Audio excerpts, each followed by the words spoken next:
Hey guys, this is Mike, the Wrestling God Smith, and you guys are watching All In Wrestling. I know I just made a YouTube emotional video, emotional videos, YouTubers emotional videos. So here's what I'm gonna do. You guys can check that out once that's uploaded. Give me your thoughts on that. Give me your views, whatever you want to do. I'm not gonna take it personal because, like I said, I love doing this. This is fun to me. But anyway, this video this is my second video. This is for my Summerslam predictions for Summerslam for tomorrow. And I've been watching week to week. I have been keeping up with it. And you know what? My first prediction is, and I'm going to go into this a little bit more deeply instead of giving it numbers. My first prediction for the women's world title match, Liv's going to win. Because here's the thing, right? Everybody's been picturing who's going to betray who in the Judgment Day. I'm going to go with Finn. I'm going to go with Finn because I feel like he's the obvious answer. Because if Dom does it, it's not going to be that much impactful. They might do a double swerve where he tried to get both of them. And I feel like WWE could do the double swerve with this story because everybody loves this story. And I kind of want to see a face Rhea Ripley and like with her without the title, her going back after Liv for the title. Because Liv could have a lengthy title reign. And I didn't even think about it. She could. Because that's my first thought. I feel like they're going to double swerve it. It could go either way. Because the thing is, there has to be a... What's the word I'm looking for? There has to be a reaction. There has to be. There has to be a kind of like a paradigm shift to happen to go into Monday Night Raw, to go into SmackDown next Friday. It has to happen. Because here's the thing, right? We still got a bunch of months before the next WrestleMania, and pretty much a year before the next WrestleMania here. And I'm going to be perfectly honest, I think Liv is going to take that title all the way to WrestleMania if they give her enough people to go against. Because I feel like she needs to go against everybody. She needs to go against, I would say, Io. I would say Asuka when she gets healed up because I haven't seen Asuka yet. I feel like they need to go with her. I feel like there has to be a lot to do that. I feel like Bayley should be on Raw because, like, here's the thing.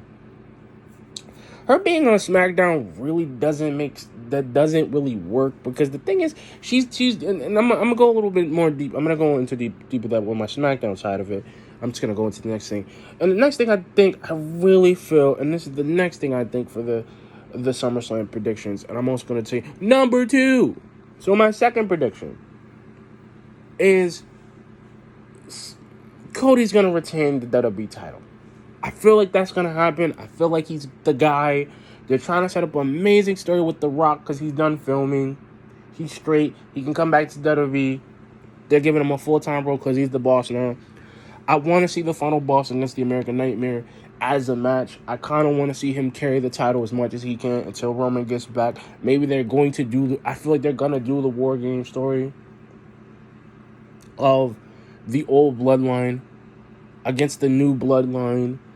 Like, I feel like it's going to happen because if I feel like Roman's going to hit, it's probably going to be Roman. He's going to show up. That's going to set up a chain of events going into Survivor Series, which is perfect because we could have that match. We could have that War Games match because the thing is, that's how it all started before because we had Roman. He kind of got the Usos back together. Jimmy probably will come back or so. Because I feel like Jimmy and Roman can come back together. I feel like they're going to do that double swerve where, you hear Roman's music. He comes back. He takes out Solo. Jimmy takes out Tama Tonga or something because it's like, bro, and you got Jacob for 2. And the thing is, I feel like now that he's there, I kind of feel like it fits. Because here's the thing. I've seen SmackDown. I've seen Raw. I've seen SmackDown a lot. And I'm going to be honest with you. The new bloodline running the show with Solo Sikoa. And he's got the suit on. And he's not really he's being a boss. But he's kind of like a mini boss. He's not going to be the head of the table. I like that Paul Heyman was scared of him. And he was scared and he couldn't sleep. Like, I like that. Because that's giving him that fear effect that he didn't really get with Roman. Roman wasn't really fearful. Solo's on a different level because he don't want to be that guy. You know what I mean? He don't want to be that guy. And I feel like, and I give Rikishi a lot of respect because he does talk. He talked about in his podcast. He wants Solo to be this big bad guy, and I get it, but it's not gonna happen without Roman. I feel like Roman kind of has to be the catalyst for the story to work because it's kind of dropped. It's kind of gotten kind of lukewarm. It's not hot. Like the hottest thing right now is the Judgment Day. And Damian Priest on Raw, like, and Gunther and Gunther and Seth and Punk and Drew, like, I feel like that's the hottest storyline because, bro, that's all you like. That's the first thing you hear, like, bro. We're waiting. What's gonna happen? Like, we're waiting at SummerSlam. Like, Drew being an amazing heel kind of works, and it does. And I feel like at this point in time, like, we kind of get why we do it. Like, I think it works. But for the bloodline, I really think Cody's gonna win. Roman's gonna come back. Jimmy's gonna come back. They're gonna have a fight. They're gonna battle it out. I feel like they're gonna do it at the match. I feel like they gotta cost Cody's gonna still win the title because he doesn't really lose the title out of disqualification. Roman's not really gonna screw him to give it to Solo because Solo doesn't really want it. And the joke is if Cody wins and he beats him. They didn't, and this is the thing too. It's like I don't really feel like they didn't do anything with Solo when he came. Like he was in NXT for like a little bit, and then he got the North American title. He got stripped of it because I don't know how, but he got stripped of the North American title, and then he went with the Bloodline. And I'm like, okay, that's a good thing, but he could have been on his own. He could have been that guy. And now you got Solo, you got Jacob Fatu, which is another version of fucking Umaga. And I mean, Umaga, I apologize. Umaga because it's just like, dude, he's a monster. He's nasty. He's good. But I'm not seeing nothing with Tama Tonga and Tamaloa. Like, I don't see, like, the Guerrillas of Destiny and G.O.D., bro, they're trying to get them to their New Japan. They took too long to acquire them. Bro, they're past their New Japan prime. Like, they're not going to be a threat. Like, them beating up like Kevin Owens the first time was cool, and Randy Orton the second time. Like, bro, that was cool. But now, it's like, yo, what do you do? But that's all my thought for that one. I think, like I said, I think Roman is going to come back, and they're going to fight. They're going to set up the old bloodline versus the new bloodline. I feel like it's gonna happen. Number 3, and I want to go into this one because I'm gonna go into this one. Number 3, Damian Priest versus Walter for the World Heavyweight Championship. And this is what I'm also gonna say too. Damian Priest is gonna lose that belt, and I'm gonna tell you how. It's because Walter's a guy who's had an exceptional year. Walter is a workhorse. I love the guy. I love the win. I'm gonna say Walter because I like Walter. I mean Walter better than Gunther. And I always say both, but I love Gunther. I do love the ring general, the Austrian ring general, Herr Gunther, das Imperium.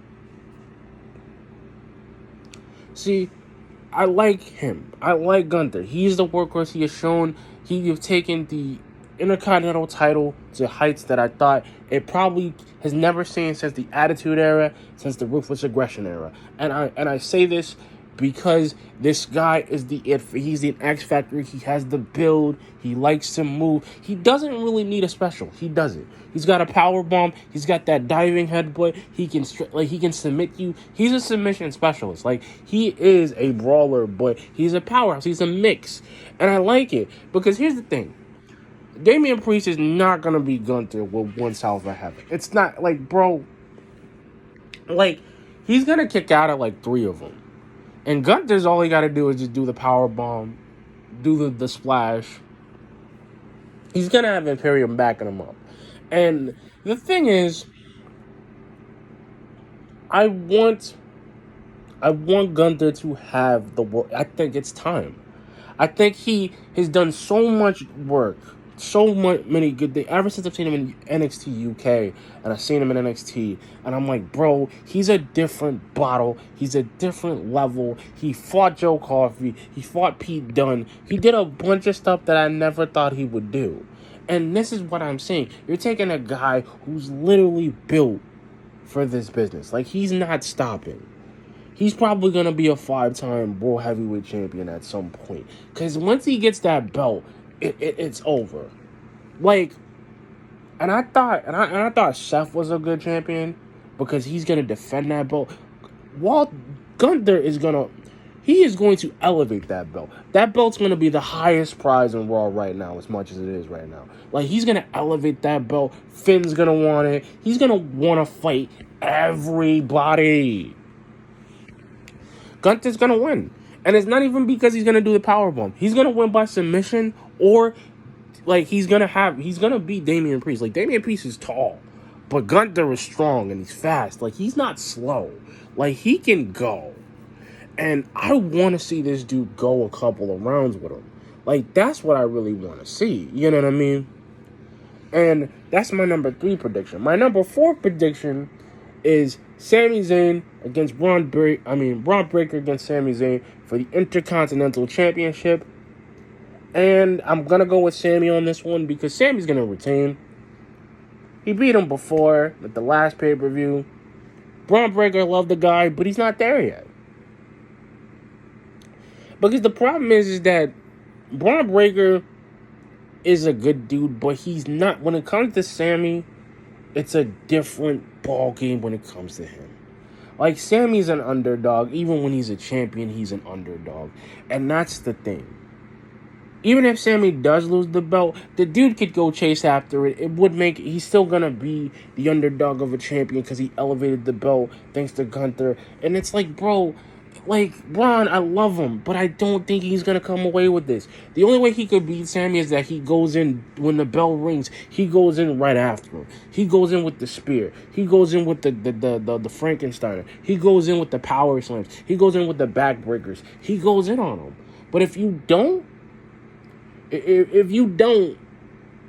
it's like, bro, if you don't go on Sami, Sami's going to win. It took a haluva kick to beat him.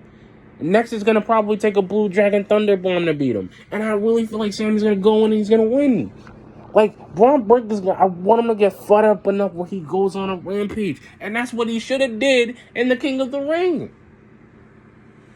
Because here's the thing. I love the matches they got with Ilya Dragunov and him. Love it. Love the rivalry because they had a fantastic rivalry in NXT. But that's the problem.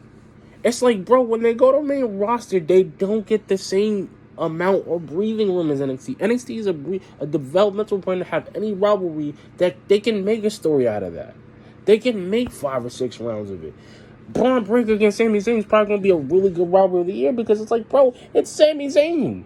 He elevates anybody. You give him Gunther, you give him a big dude, you give him Ilya. Bro, I got to see Ilya and Sami go at it. And I like Ilya Dragunov. Because that's what I feel like he's going to do. He's going to beat him. Sami's going to beat him with a Blue Thunder Bomb. He's going to retain. Because the only way Braun doesn't retain is that Ilya gets involved or some screwy finish where the referee does a fast count. Sami's not going to take an L. He's never taken an L. He took an L with Roman because Roman's a different level. But if it's Braun Breaker, it's Braun Breaker, and I'm like, bro, he could be that elevated guy.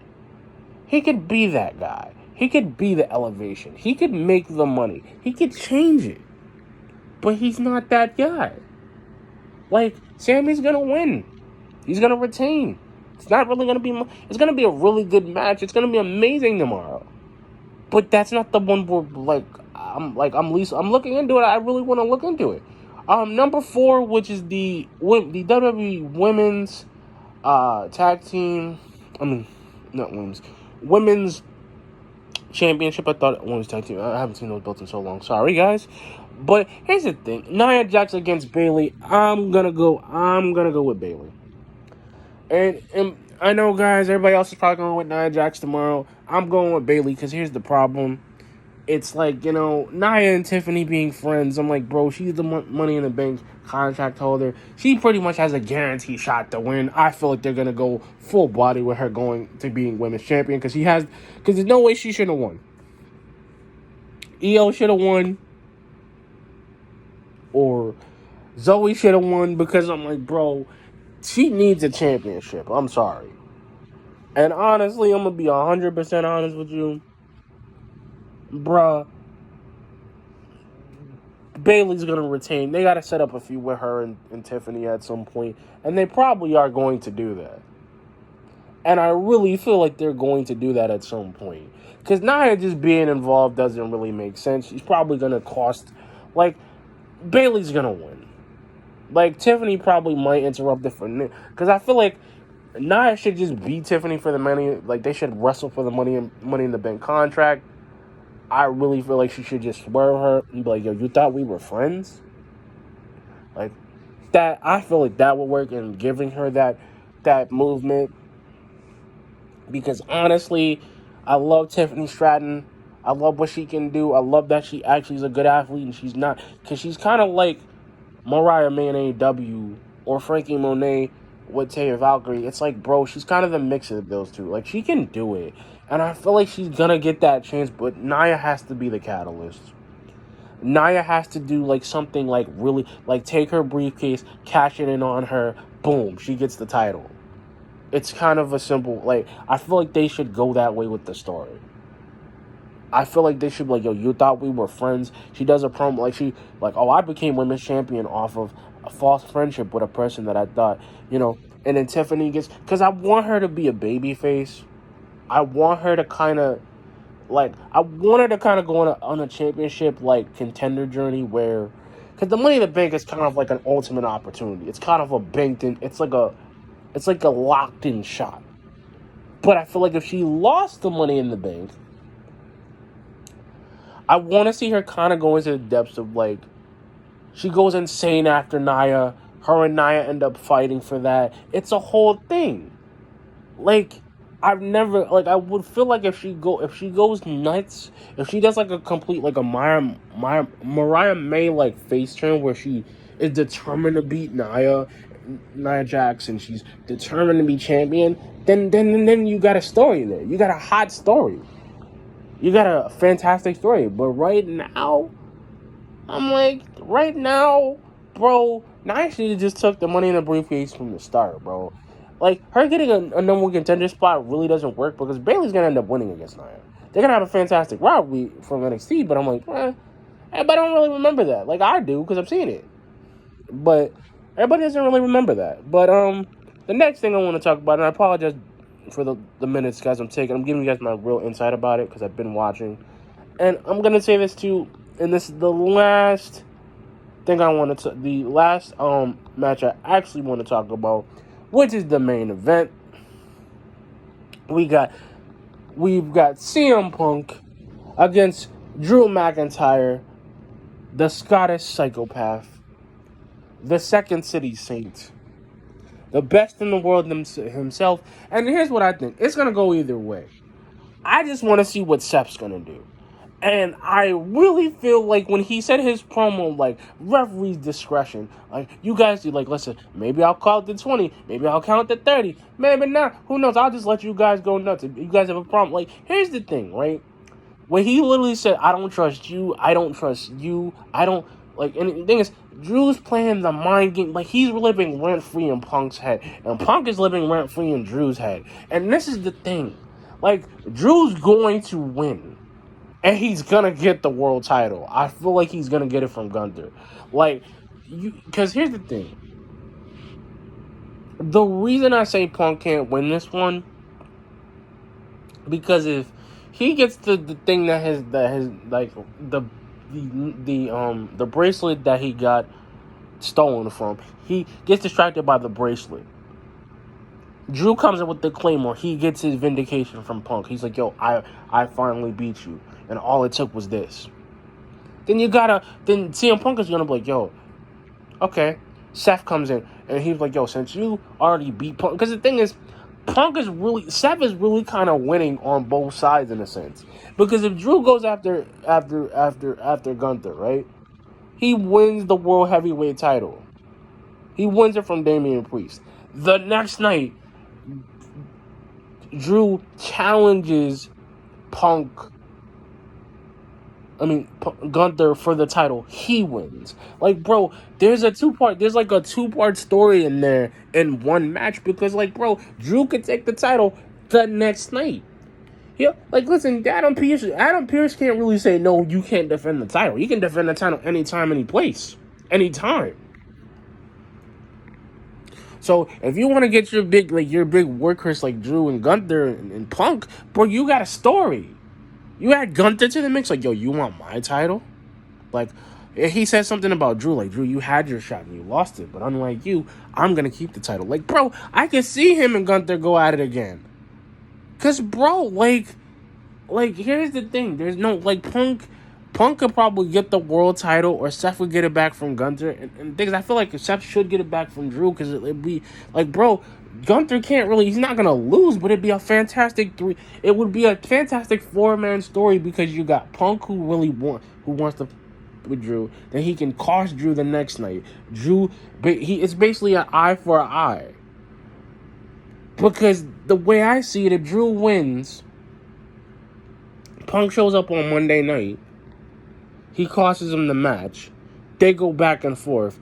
Gunther and him's like, listen, if the both of you want my title, I can challenge you both, and we'll do it at Bad Blood or something, where it works. Because you go to Bash in Berlin, you go over there, it's a whole thing. You go over here, it's a whole thing. But I feel like now, because you got Punk, you got Seth, they're all wanting the belt. So, like, Seth can challenge for the belt because Gunther would have it. And I feel like Gunther's gonna get the belt. The Judgment Day will shatter. Damian Priest can't do nothing now. Because if he gets the belt, then that's a whole thing. Then you got to, like I said, I feel like Drew's gonna win this one. I feel like he's gonna win because he's gonna use the one thing that Punk doesn't count on. He's gonna get him with the bracelet. Because look how distracted he got. As soon as he did his promo and he had his hand out and he waved it in his hand and he literally was like, come on, take it. Come on, take it. Come on, take it. Bro, it's right there for the picking. It's right there for the picking. And I really feel like he's going to do that. And it's going to be good. And he's going to do it. And he's going to change. And it's going to kill. And we're going to get a fantastic story. We're going to get a fantastic 4-man story out of it. But anyway, guys, like, comment, subscribe. Peace.